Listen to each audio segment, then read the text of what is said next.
Hi, ladies and gentlemen. I'm just going to wait for a few more people to join.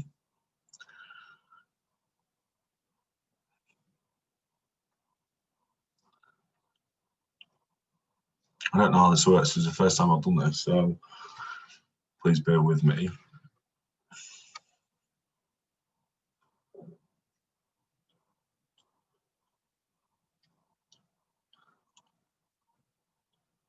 Hello. Hope you're well. I'm just waiting for a few other people to join. We have a few more. This is the first time I've done a Zoom meeting, so you might have to bear with me a little bit. Hi, Sophie. Hi, who else is there? Katrina. Hi, Beau. I'm just going to wait a few more minutes to let other people filter in. Hi, Richard, mate. And then we'll continue about emotional intelligence. I've muted everybody's microphones for now. So can you just give me a little nod if you can hear me? Wicked. Hey there, Bob, mate. Can you just give me a nod so you can? I know you can hear me, mate. Hi, Helen. There's quite a few people coming in now, so we're gonna give it maybe another minute, and then we shall continue. As long as you can all hear me all right. What we're going to do, guys, is I'm going to speak to you for about 30 minutes about emotional intelligence, and then I'm going to go on to some questions and answers. So if you want to ask a question later on, you can by all means, but we'll do that 10 minutes near the end. Well, there's a few more people coming in now. We'll give it another minute, and then we'll continue. We'll get on with it. Thank you for everyone coming. I appreciate it. Hi, Rob, mate. Can you hear me all right? I'm pretty sure you can. Everyone can hear me. I'm quite happy with that. You don't have to have your cameras on, as if you don't have your cameras on, that's fine. As long as you can hear what I'm talking about. And if you can chat in the chat below, just send me questions at the end. Or if you have any throughout as well, you can talk to me about it, no problem at all. So another 30 seconds or so, and then we'll crack on. I can't believe there's so many people here. I'm quite intrigued. I'm really happy. Hi, Helen. Hey, Bob. So, guys, let's just get on with it. Put the camera on. That's all right, Bob. Put it on. Anyway, hi, Bob. Can you hear me? Give me a nod. Good man. Right, guys. So everybody's cameras, everybody's microphone is muted. So at the end, I'm gonna let you open your microphones and you can ask me questions regarding the subject matter that we're gonna speak about today, which is emotional intelligence. I've read plenty of books on emotional intelligence and I use it a lot in my life. And what I want to do is speak to you today about how important it is, how much more important it is than a high IQ, than a high level of IQ intelligence. Without emotional intelligence, you can't use an IQ, and we'll go into that in a little while. So just to start with, I want to talk about emotional intelligence. So when we talk about emotion, I want you to think about the word emotion in these two pronouns from now on. E, energy, motion. Emotion, energy, motion. So energy in motion. So I want you to keep that in your minds throughout this talk. Right. So there's a story that I always talk about when I talk about emotional intelligence. I use it quite a lot. I do use other little stories in a few of my other speeches, but I think this is one of the more pronounced and the more powerful for you guys to maybe understand. So we're going to start with this story, and then I'm going to break it down, and I'm going to give you two different scenarios to the same story. So for an example, we're going to use myself as the example. So I come down, bear in mind I'm quite emotionally intelligent now, so this is just this story. So I come downstairs with a white t-shirt on, a white shirt on, and I'm getting myself ready for work. What happens is my son spills coffee on my white shirt. So I run upstairs, I shout and curse at my son. I run upstairs, I stub my toe, I get annoyed, change my shirt, come downstairs.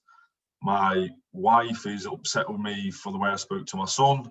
My son's upset the way I spoke to him. I'm driving to work, I'm annoyed. This coffee's stained in the morning. It's the last thing I needed to start the day. I'm driving to work and I start getting a little bit of road ragey. I get to work, and my colleagues are like, "Hey, Kyle, how you doing?" I'm like, "Oh, don't talk to me. I'm having a terrible morning." I go to my meetings, and I'm affecting all these people. My son goes to school very upset.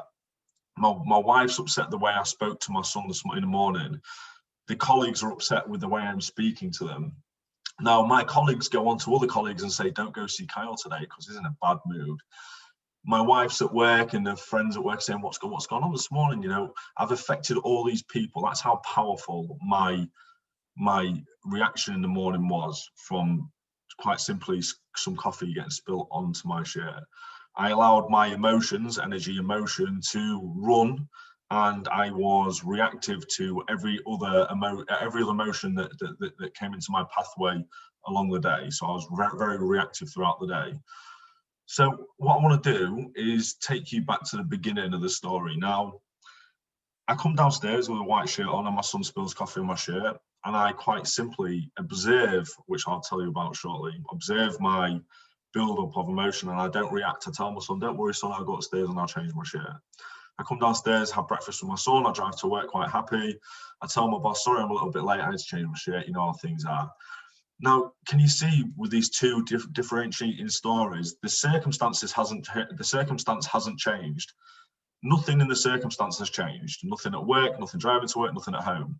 What has changed is my emotional response and the outcome to my emotional response, my energy in motion. So if we go back to the first story and see how many people I affected with my emotion, my energy in motion.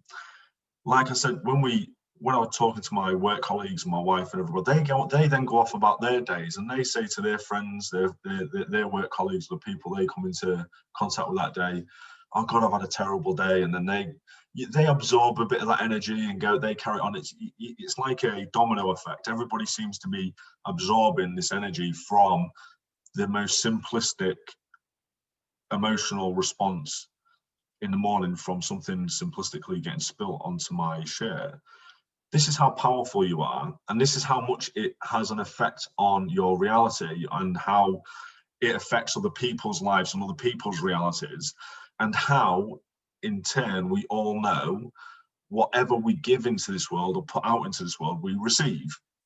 So when you're putting bad energy out, you will receive bad energy, and likewise. But what people tend to do is blame everything outside of themselves when, quite frankly, it is your responses to your emotions. How you respond to your emotions will have a profound effect on what happens in your everyday life in this present moment. We'll do another speech, another talk on the present moment, the only thing that exists, which is now. So whatever I do now, however I respond now in this moment has an effect on the next moment and the next moment and so forth, and also affects the people around me. So how do we become emotionally intelligent? This is the thing, and this is why I believe it should be taught in schools. This is why I believe it is most definitely higher prioritized. It should be higher prioritized than IQ in everyday life, in work life, in school life. It should be taught at schools. Now, if I have a high level of intelligence, I have a high IQ, and I'm a leader at work, we've all got bosses at work, we all have managers at work who function with maybe a high level of IQ, but a very low level of emotional intelligence. So their information that they're given may be intellectual, but yet they are not delivering it in a emotional, intellectual way. Therefore, you do not absorb the information as well as you would, because they could be chastising, they could sound very, you know, they could basically be with the tonality of the voice and how they're delivering this intellect without emotional intelligence. They can deliver the information in quite a disruptive way. That can make you think, oh my God, does my boss, is he happy? Is he sad? Is he pleased with what I'm doing? Should I be doing better? But when we deliver it with emotional intelligence, people react to the emotions, energy, emotion. People react to energy, emotions. They don't react to intelligence. You can have the most intelligent person on the planet, but if it's speaking to you in a mundane tonality, you will not absorb the information as you would if someone was speaking to you with a high level of emotional intelligence. So how do we, again, going back to how do we become emotionally intelligent? So the first things we need to do is understand that we are not our thoughts. which is quite a very big bit of information to digest. But you are not your thoughts. Your thoughts are a collaboration of received ideas, received ideologies from when you grew up. I don't know if anyone saw my video the other day about if a square is a square because you believe it's a square. It's the same thing with your thoughts. Your thoughts speak to you in a mannerism that has only ever been received as an ideology, as an idea from somebody else that you have taken on as truth. So in that respect, is it really who you are? And the answer is no, you are not your thoughts. So when we have thoughts that arise, that trigger emotions, that make us feel that we are about to react and respond, we need to do something which I call, and a lot of practitioners call, observing emotional build-up, the trigger. We need to observe the trigger. You have actually, in a psychology journal I read recently, a 0.7 of a second of that emotional build-up before you react or respond. If you become reactive, we become reactive to automated responses from habitual responses over the years, that we just react automatedly in an automatic fashion. You have a 1/7 of a second to observe. So there's actually someone in this room who can vouch to me on this. Sometimes the trick is when this emotional build-up comes. Let's say, for example, someone pokes you. We'll use that for an example. Someone pokes, we go, ah, that's what we do. Poke, ah, that's what we do. That's what most people do. So when we get that poke, you will feel that build-up of the emotion. If we observe the emotion, we may just react for a short period of time. If we react for a short period of time, and then observe, we can pull back. So therefore, we will not have a detrimental effect on the long-term unfolding of our present moment, of our reality. We can literally halt it in its track. Instead of feeling the build-up of emotion, reacting, being reactive, and staying with that reaction.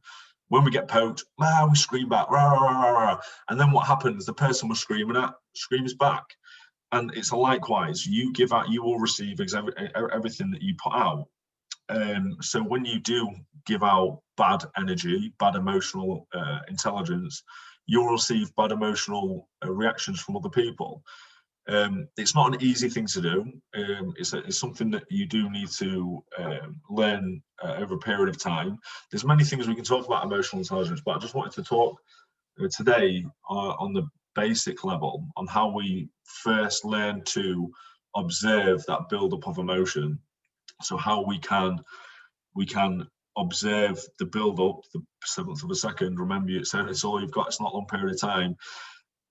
And if you react from this point on, when you have the energy emotion, that 1/7 of a second, if you react, still understand you can still observe from this point. If you are in a reactive mode, if you are in a reactive state now, you can still observe and pull back on that reactive state. So you do not have to follow through with the reaction from the emotional turmoil, from the emotional chemicals. And as soon as you start doing that, so say for example, we feel the emotional build-up, we react, and then we observe. Feel the emotional build-up, we react and observe. This observation of the reaction becomes shorter and shorter and shorter to a point that you can quite literally observe that 1/7 of a second. So as that 1/7 of a second comes up, you can, and we don't react. And then you can react with in an emotionally intelligent way. If something, you have to give something its polar opposites, duality, its polar opposites. I've wrote papers about polarity, about how you can't experience one side. Say, for example, you can't experience love if you don't understand hate, and so forth. So you have to understand both sides. So when you become reactive and you are reacting to an emotional build-up and you are getting a specific result, you then need to think to yourself, right, is this result serving me? Does this result nourish me? Is this result helping me in my everyday life? 90% of the time, the answer is no. So when we can observe the emotional build-up and the reaction, we can then start tailoring our response. So instead of poke, we can go poke. Okay, so why did you poke me? So with the duality, the polarity of experiences, you need to understand to diminish and to subside hate or anger, we have to feed it love. You have to feed it kindness. You have to feed it calm. It's polar opposite. If something's being loving and kind, if you want it to be angry, feed it hate. If something's being hateful and angry, if you want it to calm down, feed it love. It's quite simple. But people find it very, very difficult to feed an angry situation love, because we become reactive to their reaction, their emotion, their energy in motion. So while their energy is in motion, we start build ours build up, and then we start reacting. So whoever becomes the observer in these situations will become the winning factor of calming that situation down or escalating it. So it all comes down to you. Do you want to be the person who continually has a negative effect on your life? And if you want to blame everything outside of yourself, or the other reactive people, or the other people who are reacting with no emotional intelligence, or without acting in a calm manner to try and neutralize the hate, always be kind, always try and be calm and collective and observe. This is what I want. One of the main things I want you to take away from this is the observation of the emotional build-up. The observation. Don't become it. It's exactly the same as we don't have to become our thoughts. If we have a thought that says, Kyle, you're not that great, Kyle, you're rubbish at speaking, I don't have to believe or listen to that thought, because I can observe it as just a thought, which is what it is. It isn't who I am. Even, I'm not going to go too deep into this tonight, but even the collection of words and letters in that sentence is a received idea. A square is a square because you've been told it's a square. Green is green because you've been told it's green. The word there is there because you've been told it's there. The word bottom is bottom because you've been told it's a bottom. It's really, really simple. Yes, the received ideas are there to help us construct our reality, construct the world around us. So when we look at colors and we look at shapes and we look at symbols, we can piece things together. But they do become detrimental when it comes down to emotional intelligence, because we then react to other people's perceptions and other people's opinions. So become the observer of your buildup of emotion. And even if you do react, as you are reacting, remember, observe, and then pull back on that reaction, and you will get a different result. And like I say, eventually over time, you'll be able to observe before we become reactive, before we put ourselves into that reactive state. So I want to talk about one other thing tonight, and then I'll get some people to ask some questions. We don't get long on these Zoom meetings, sadly. We only get 40 minutes unless you pay for it, and I'm not paying for it just yet. So I want to talk about, when we talk about other people's opinions and other people's perceptions, because a lot of people's emotional well-being comes to how do other people view me? What do other people think of me? This is so important to me, how other people view me and how other people's perceptions and opinions of who I am. So other people's perceptions and opinions are reflections of themselves and their general well-being at that given time. So let me break that down. And let me say it again and I'll break it down. Other people's opinions and perceptions are a reflection of their internal well-being at any given time, that given time. So for an example, if somebody has a specific view on who I am, or I don't know, for example, on my work or the way I look, let's just use the way I look, because everyone has that emotional attachment to the way we look from other people's perceptions. Now, if that person was in a good mood, their perception of me would alter quite dramatically to whether they'd had a bad day and they'd met me after someone spilled coffee on my shirt and I'd given grief all day. Their opinion and perception would change dependent on how they feel at that given time. I haven't changed, my image hasn't changed, but their perception and their internal well-being has affected their perception of what they see around them. If you've had a bad day, nothing's colourful, nothing's bright, nothing's happy. If you've had a damn great day, everything's beautiful, everything's lovely, everything's happy. So why should we take on board other people's perceptions and opinions, especially if they come in a negative light? If they come positively, yeah, absorb that shit. We all need it. But if it comes in a negative light, what we need to start doing, emotional intelligence, with emotional intelligence, is if someone's talking to me and telling me things that are quite negative about my situation or their situation, I need to first think, number one, observe my emotional well-being. How is this person affecting how I feel? As soon as I've observed my emotional state, the next thing I need to say in my mind is, what kind of day have they had? What's going on in their life at the minute that may be making them have a negative perception on myself and the world around them? How are they coping? I know it's very hard again, but sometimes the best question we can ask is when we are receiving a bombardment of negative energy from an unemotional, intelligent person. It's very hard, but how's your day been? You know, how's things at home, man? Are you okay? Like, how's work been today? And again, instead of becoming reactive and go, why do you think that thing of me?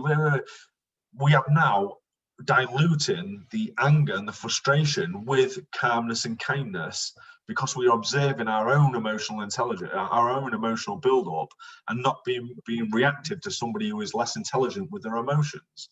I hope this makes sense, everyone. I know I do bombard with people with a lot of information, but it's really quite simple. The sooner we become intelligent with our emotions and we observe, this is the thing, observe that build-up of emotion before we become reactive, you don't only change your life, you change the life of every single person you come into contact with. And if somebody might say to me, well, Carl, I meet someone all the time and all they are is negative, negative, negative, negative, negative, and it don't matter how much I've been trying to feed it and dilute it with good energy, they continue to be negative. Well, my honest view on that is slowly but surely tailor communications with that person. Plant seeds. Make sure you plant seeds. Make sure you plant seeds of calmness and plant seeds of emotional intelligence and kindness and love to frustrating and angry people. Always plant seeds, because seeds are very valuable, because eventually they will grow. And hopefully eventually this person who has been causing you a lot of dismay over a long period of time and becoming negative all the time, one day, may it be in a week, a month, a year, one day they might wake up one day and go, oh my God, I remember that guy or that lady. How calm was she, you know? And like, you know, wouldn't it be lovely to have that kind of emotional or that kind of mindset? And it's really not hard, guys. It's not something that you have to sit and read 500 books and you have to sit and meditate and do yoga and become vegan. It's not. You can quite literally access emotional intelligence almost instantly once you become the observer. And instead of becoming your thoughts and becoming your emotional build-up, you actually start observing your thoughts, observing the build-up, and then reacting in accordance to what you would like the outcome to be. Do I want this outcome to remain negative for a prolonged period of time? No, then dilute it with kindness. And eventually, most people who are angry and frustrated, if you dilute it with kindness, dilute it with calmness, try and understand why someone is coming across the way they are by asking questions like, how's things at home, man? How's things at work? Instead of becoming reactive to how they are speaking to you, or their perception or opinion. Once we start doing this, we generally start, quite frankly, altering our own reality, and quite frankly, even altering the reality of other people. I'm going to resort back to the story from the beginning, when I had coffee on my shit and I went out my way to be pissed off all day.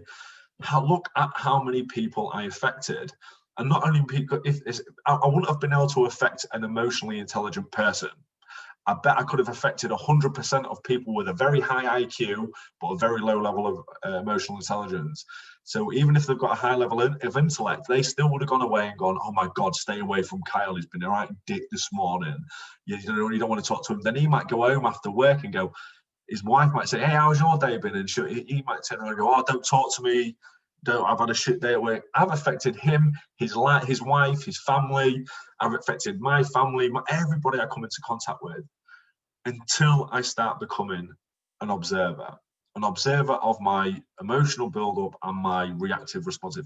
Don't become reactive. There's two dualities here. So don't become reactive, become responsive. Observe emotional build-up, observe the reaction, the reactive action if it comes out, but then observe and become responsive. Because once we become responsive, we calm everything down. We dilute the reactive energy. So the things I want to would like you to take away from this is, number one, start seeing at the word emotion, and we're not just take away emotional intelligence. I want you to take away the word emotion and break the word emotion down into energy in motion, because that's exactly what it is. The energy I put out then goes into motion like a ripple effect, and eventually that ripple effect comes back to me. Because if I continue to be negative, I will only ever get negative responses from people, because people will get sick and tired of my negative outcome or my negative outlook on life and start responding to me in a negative way. Or if I remain positive, the negative people fall off. They will filter themselves out eventually. It is literally the laws of the universe, if you may call it that. I have people who know me know I'm very spiritual. The spirituality doesn't mean that I am religious, because I am not religious. I do not believe in any form of religion. I believe there are truths in everything. So are there truths in all religions? Yes. So I always see things as energy. That's why I try and break down emotion into energy and motion. Observe the build-up. Learn to become an observer of the thoughts, so we don't become reactive to the thoughts or reactive to other people's perceptions and opinions. Because other people's perceptions and opinions, again, are a mirror image, are a mirror reflection of how they are feeling at that given time, depending on what kind of day they've had. So if someone's negative next time and have a negative opinion, ask them how the day's been. Kill it with kindness, dilute it. Next time you feel that after someone's poked you, next time you feel that build up, observe. And even if you react, don't get annoyed with yourself that you've reacted, because you get annoyed. If you get annoyed with yourself because you've reacted, you'll become more reactive, because you'll try and defend the reactive action. So I start going rah rah rah. Then my mind goes, "Oh, Carl, you're going a bit over the top here." And I go, "Fuck that! I'm going to show them that I have a right to be annoyed." And I all of a sudden lose that observation. I lose that chance to be able to snap it back and pull it back into myself, so I don't get that negative end result from the same situation that I do. The same situation. Because once we become reactive to one given, this is how we pass trauma on to children, but that's another talk. Once we become reactive to a certain situation and we don't observe our emotional build-up, we react in exactly the same way every time a similar circumstances arises. It's the poke. The poke is a circumstance. So if you get poked and you go, the circumstance is a circumstance. If the circumstance is similar, you will react in the same way until you start observing. This is why I mean we cycle over lessons. We cycle over and over and over and over until we learn a lesson, and then we evolve, and then we grow, and then we can help other people grow. But if you do not learn a lesson, or you do not become emotionally intelligent, and you do not observe your thoughts and your reactions, you will cycle over the same circumstances, getting the same result every single time, blaming everything outside of yourself for the result until you go, hold on a minute. I remember that crazy guy with the beard and the bald head and all them tattoos said, I'm going to have to start observing my build up and my emotional build up and my reactions. Ladies and gentlemen, honestly, take away like I said, I'm going to try bullet point what I spoke about. I have tried to cover the same thing in different scenarios, but energy, emotion, energy, emotion, anything you give out returns. Become an observer and understand other people's reactions and responses are a reflection of their internal well-being at that given time. So ask them, how are you doing? How are things at home? How are things at work? Guys, if any of you want to unmute your microphones and ask me a question, you can. But if you don't, thank you ever so much for coming. But if you'd like to stay for a few questions, I'd I'm here to answer anything you'd like. So yeah, carry away. If you've got some questions, fire them away. If I can hear you, wait there. Da, da, da, da. 1 second. I was saying I've got 40 minutes. Can you all still hear me? Has anyone got it right? Ask to unmute. Does anyone want to ask any questions? Just nod your head. Yeah, Bob, I can hear you, mate. Hey, mate, okay? Yeah, I'm good, mate. How are you? Yeah, really good. Thank you for that. That was good. Kept No me busy problem, while I'm mate. Good luck, mate. Hey, I didn't even know it was you, mate. I know you was Rob. I don't know you was Bob. That's why I did it, so I didn't put you off. How you doing, mate? I'm really good. Got a question for you. Go. What about two things? I get the emotional intelligence thing, but what about the choice? You know, you talk about the observance. There's a lot to be said for choice as well, isn't there? Do you know what I mean?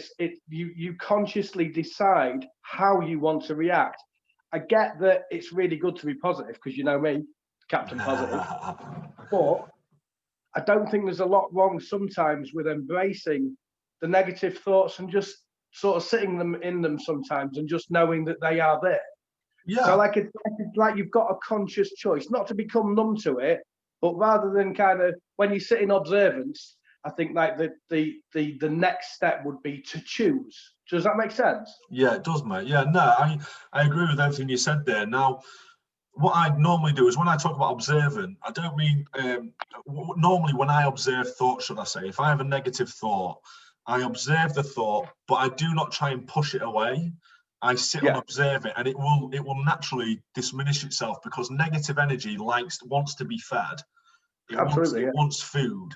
So if the negative thought comes in and then I pay attention to that thought, it stays with me. If I observe it works the same as the Facebook algorithm, doesn't it? You know, the more times you like big new furry leather jackets and new spectacles and cardigans on Facebook, the more of them you see on Facebook, the more of it shows you. So, but equally, you know, if you think negative thoughts, the more negative thoughts, your subconscious mind knows that it likes that level. So it goes, oh, Kyle likes the negative stuff. So then it fires more negative stuff at you. Yeah, man. Yeah, of course it does. No, nobody likes to be in a dark room by themselves. If I'm in a dark room and in a negative space in my life, I will tug at people's shirts to pull them in that dark room with me. Bad energy, negative energy likes company, it likes feeding, it's negative energy can be quite egotistical, it needs attention, it needs to be fed, it needs to be justified. The negative thought needs to be told it's right. And half the 100%. Time, if we pay attention to it and become that thought, that's when we feed it, because it becomes who you believe yourself to be.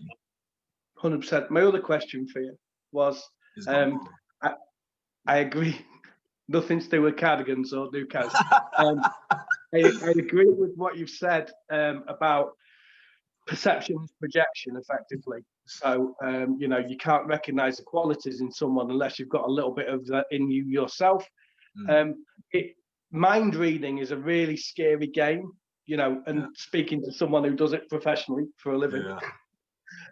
Mind reading's scary. And if you think you know what someone's thinking, that's a scary place to be. So when you're giving out that negative energy, people might react away because you're in that negative spot and you think they're being negative through a mind reading perspective, and actually they might not be. And that even escalates even more, doesn't it? Which is even scarier. It does, so long as if we can deliver a negative, not a negative message, but a constructive criticism, do it in a calm tonality. That's when it comes down to the intelligence of emotions. Instead of going, fuck, your hair looks shit. We go, oh mate, I tell you what, you've done something different with your hair today, man. I liked it how you used to look last time. Do you know what I'm saying? Just for a small example. No, absolutely. It doesn't mean we have to be positive all the time. If something needs to be addressed with a decent foundation and quite rigid, to get a rigid outcome, you do need to be quite. You don't always have to. He's put his hat on now, hasn't he? You don't have to be. It's becoming intelligent with your reaction. Like I said earlier, instead of just reacting, observe the reaction so you can alter the reaction, so you can become responsive instead of reactive. Yeah, practice a pause. Yeah, that's it. Yeah. Yeah. Which is that little charity thing I started doing. Well, that's really cool. I really enjoyed it. Thank you. I'm going to mute myself in case anybody else wants to say. But thank you. Can I just ask you a question? Why did you put your hat on? Because I said your hair looks shit. No, because I'm just trying to make sure that Brad recognises me if he logs on last minute, because I always wear my hat for Brad. So you look beautiful, mate. Thank you.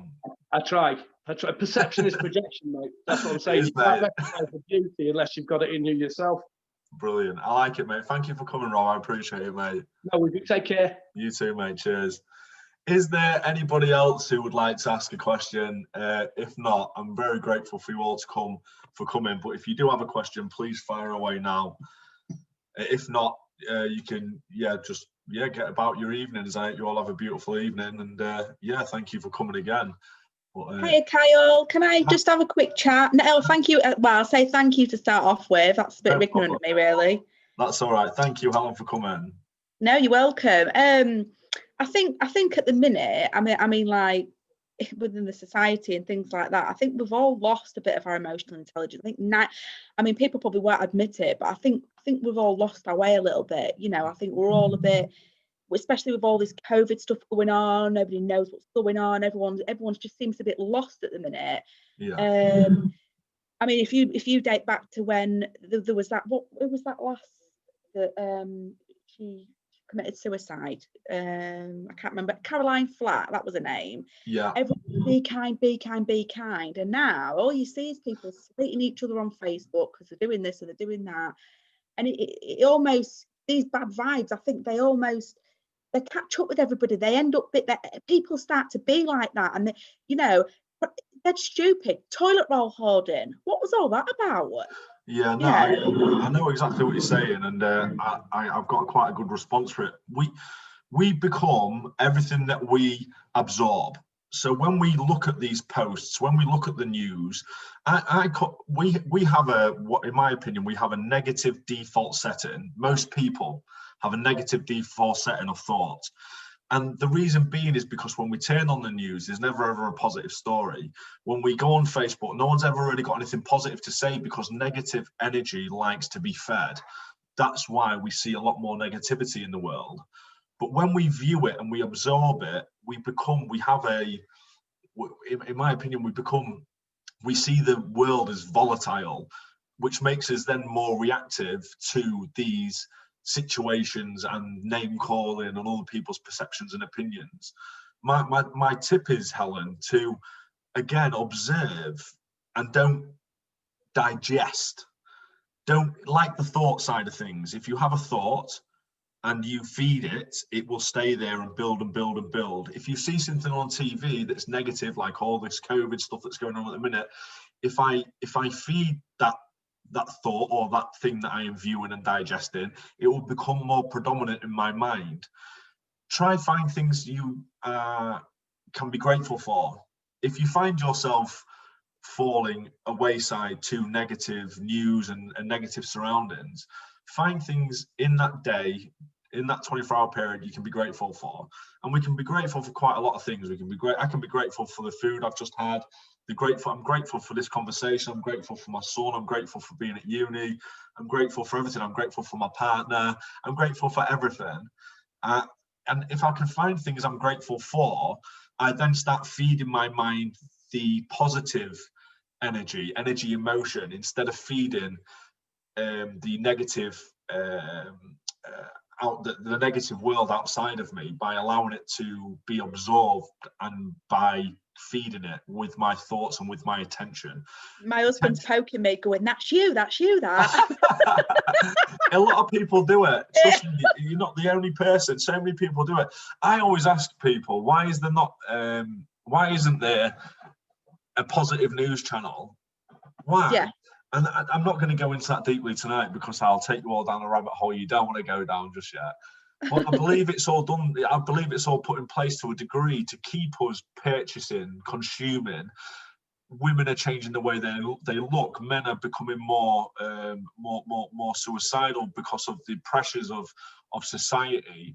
And I think everything is been put into place to keep us consuming, is to keep us sort of like I don't know I don't want to use the term dumbed down, because it doesn't, I don't mean by dumbed down, I mean distracted from what is actually beautiful in life.